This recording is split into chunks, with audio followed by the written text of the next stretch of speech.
Now, in 100 days, Rio de Janeiro will welcome over 200 countries for the start of the 2016 Olympic Games. And despite a political crisis, the country's president, Dilma Rousseff, is facing impeachment. Brazil's sport minister says the country is ready with the Olympic park, now 98% finished, and only one major venue behind schedule. He says the Rio Olympics will unite the country. Well, is the country ready? Let's get more on this with John Horne, who is the Professor of Sport and Sociology at the University of Central Lancashire, joining me from Edinburgh. John, many thanks for joining us today.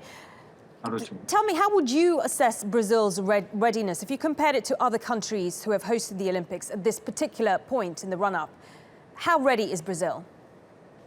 Well, we often think at this time of the run-up that the event may face some problems, but it's quite common to have this fear that the facilities might not be ready. But usually that story soon disappears after the opening ceremony.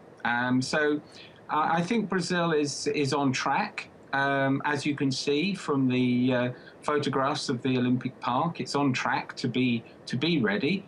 But of course, Brazil, like every host, has its own local difficulties, shall we say. And there have been quite a few of those recently. I think local difficulties is understating the issue. A president who potentially could be impeached any time now, the Zika virus, an economy in the doldrums. I believe even ticket sales are lower than expected. According to organisers, they say 55% of tickets have bing sold only. Yes, that's very true. I wouldn't want to underemphasise the difficulties, and also bear in mind that world sport has taken a few blows recently, especially in athletics, with increasing concerns about the issues surrounding doping. But I think also we shouldn't